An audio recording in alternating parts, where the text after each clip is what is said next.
There's an easy reaction to have to make fun of the Stars for this move based off of what they look like today.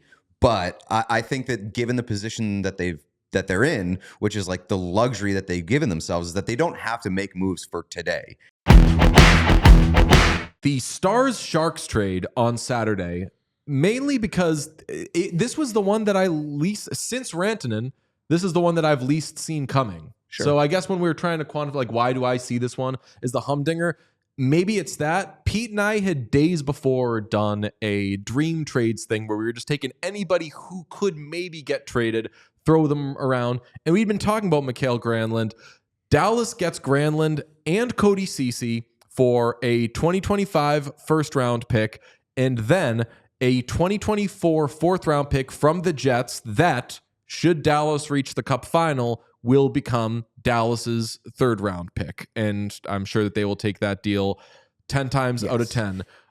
I'll give a little quick reaction first. I did not think that center would be the prioritized position money-wise as they figure out what to do with that LTIR money. Beginning of the season, part of our season preview, I feel as much as we talked about any individual team and their cup chances, we discussed the arms race that was going to exist in the Western Conference for right shot D, for good right shot D. And Dallas here does something really interesting to me where they're like, you know what? We don't want to potentially spend too much on a right shot D, lose out on a deal. If we're moving a first round pick, let's get a 25 goal scorer that we could play at center, and he could be, whether it's Duchesne or Granlund in the second or third center spot. And then, we'll just get another usage-dependent, fine right shot D and hope for the best. I'll continue this long thought by saying, I don't know how I feel about doing that when you don't have any right shot D who are not usage-dependent, fine defensemen. Outside of Heiskanen. Well, right. But right now, Heiskanen, you're without for weeks. Yep. Yeah, I mean, the obvious glaring need for Dallas is a right shot D. And given what they have right now, like if Ceci, I did hear Elliott say this morning that like he believes that they are not done, which like if they go out and get a middle pairing right shot D that helps bump down Cody Ceci when everybody's healthy, and you've got Cody Ceci like third pairing on the right side. Quickly interrupt. Who do you like better, Lyubushkin or Ceci? Ceci. I like Ceci better as well. Yes, go ahead. 100%. And like if that's your situation heading into the playoffs, you get Heiskanen, you have mystery second pairing right D, and then you have Cody Ceci with like maybe an insurance body. Don't hate it. Like, don't hate it. It worked well enough for the Oilers last year where you got to the Game 7 of the Stanley Cup final. Not bad. It's an unexpected move. And for right now, you're looking at that right side and you're saying, still got to fix that. Yeah, I think that's all correct. Again, like when Heiskanen is healthy, like that's a different discussion entirely. Obviously, he's one, I don't know, what are the 10 best defensemen in the league, probably? Yeah. And yeah, to me, it's just like right now they have like 2 good defensemen and then like 5 not so good defensemen. And all those guys, somebody has to play higher up in the lineup. You can't play Cody Ceci played 22 minutes in his debut. Wow. But Cody Ceci is used to playing a ton of minutes this season. Yes. When maybe for the Earth he shouldn't be. But if you had told me that Cody Ceci was going to play 22 minutes for the Dallas Stars at any point this season, that's what a million %.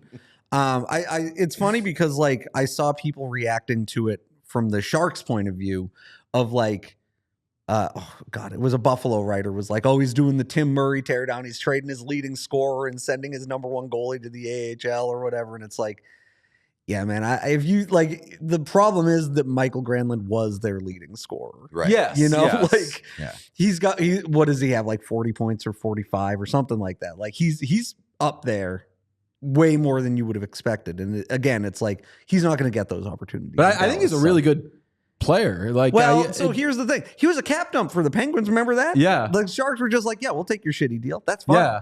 And then the Sharks turned that into a first round pick, and Cody Ceci they got for like nothing. Yeah. Cody Ceci, they were, I don't know, it all depends on what Ty Emberson ends up becoming. If Ty Emberson ends up becoming like an okay fourth or fifth defenseman, then I think all's well that ends well for the Sharks. But they took Cody Ceci and a third round pick and gave up Ty Emberson. If Emberson ends up being something really good, then that's horrible. But as long as he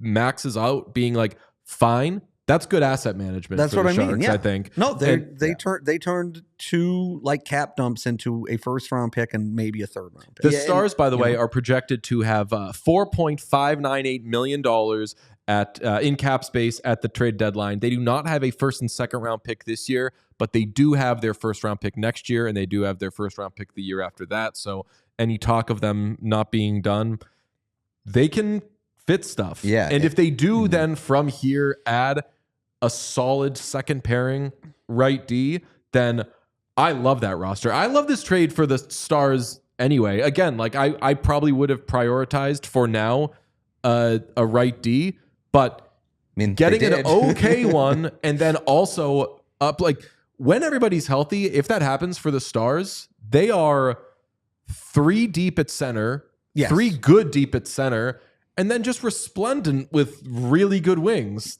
That's awesome. Yeah, I think they have a great goalie. And they have a good goalie. Yeah, there's an easy reaction to have to make fun of the Stars for this move based off of what they look like today.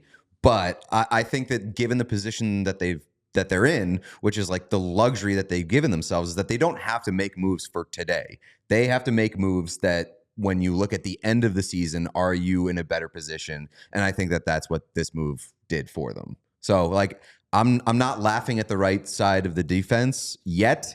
If they don't make an additional move, then you can say, yeah. You talked a little, RL, about the deal from the Sharks' perspective. One refrain that I saw time and again in the minutes following this move was, wow, clearly a seller's market. And I kind of wrinkled my nose at that. Do you think that it's a seller's market right now? It definitely is. There's like 4 teams that are like, yeah, we'll sell you a guy. You know what I mean? Like that. So, but I guess I'm asking, was that such a steep price to pay? A first round pick, essentially? Yeah, I think the fact that it's a first, like, just makes people go, wow, they got a first for 2 guys that the Sharks got for basically nothing. Yeah. Right. Like that's what it boils down to. And like, those are 2 NHL players. And it used to be like, you know, if you waited a month, maybe Mikael Granlund alone gets you a first round pick. But I think that the market in the last few years, when there were so many sellers, kind of shifted away from that, where like guys would get traded for like a second round pick if you retained salary and that kind of thing. And that's the other thing. The Sharks couldn't and therefore didn't retain any salary on these deals. And so like for them to get a first round pick without retaining salary is kind of like still very sellers. Yeah, I guess I can't remember how much was retained here, but Pete, did the Ducks retain on Adam Henrique? Because they got a first round pick and none of us were like, wow, first round pick for Adam Henrique. That's kind of steep. I was. I'm sure you were, but I don't know. I don't remember if they I don't remember either. But I guess this didn't strike me as a particularly lopsided deal in either direction. What really just struck me was what the Stars were prioritizing. And if they don't do anything else, then Ducks retain 50%. Okay. Well, there you go. Well, if they don't do anything else, I think the Stars' identity is a little different than what I would have expected. But if they do add a right shot D, then their identity will be what I always expected to be by the end of the season, which is just loaded and really scary, and ultimately the team in the Western Conference that you look at with the fewest holes. Yeah, and as Chat points out, the first round for Dallas this year is probably going to be a very late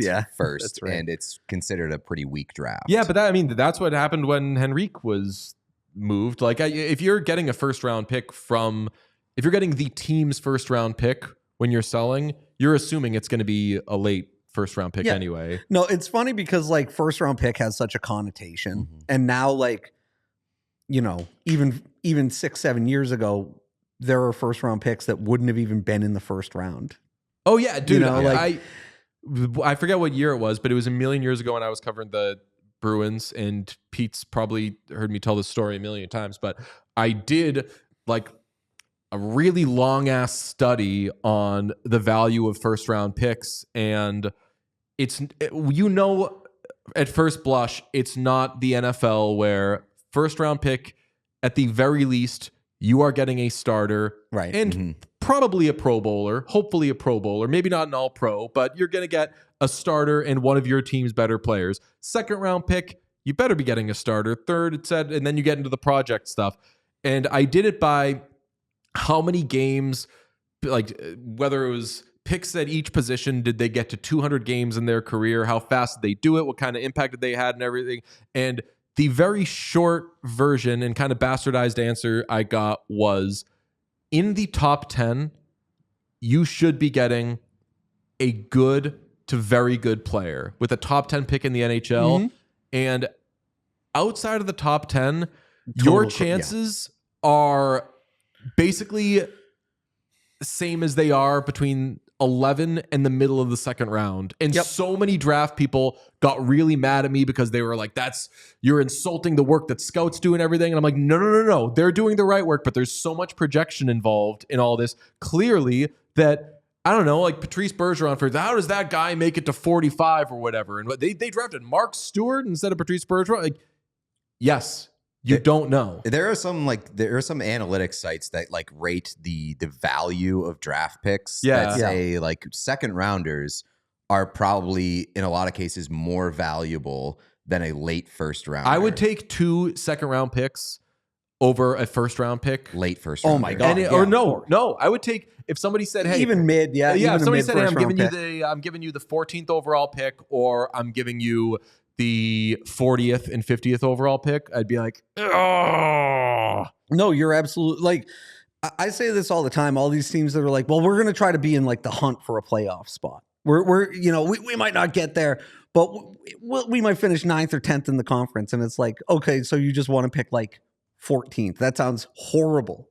That sounds like the worst place you could end up being. Well, it is funny that you mentioned 14 because the Rangers pick that was sent around this weekend is top 13 protected. Yes. And like looking at the Rangers, there's a chance that they could finish top 100%. 13, in which case that draft pick becomes unprotected next year. Yeah. And you're looking at the possibility of that draft pick having real fucking value. One last thing on the example of a mid-first round pick versus, say, a second round pick. Famously, 2015, the Bruins had picks 13, 14, and 15, made 3 selections in a row: Jakub Zboril, Jake DeBrusk, and Zach Senyshyn. And overall, it wasn't amazing. You don't say. They had a lot of picks in that draft, though, because they also had second round picks. And I think they had 3 second round picks as well. So 13, 14, and 15 were kind of misses, we'll say. Although Jake DeBrusk obviously was a very good hit.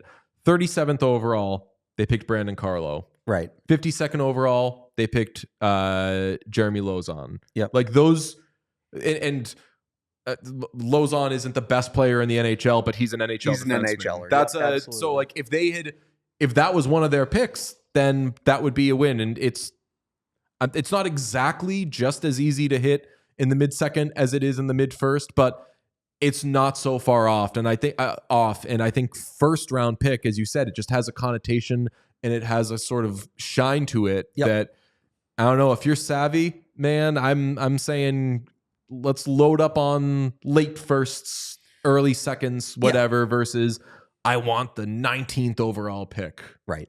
So it can go in any different direction. We all silly like the mayor.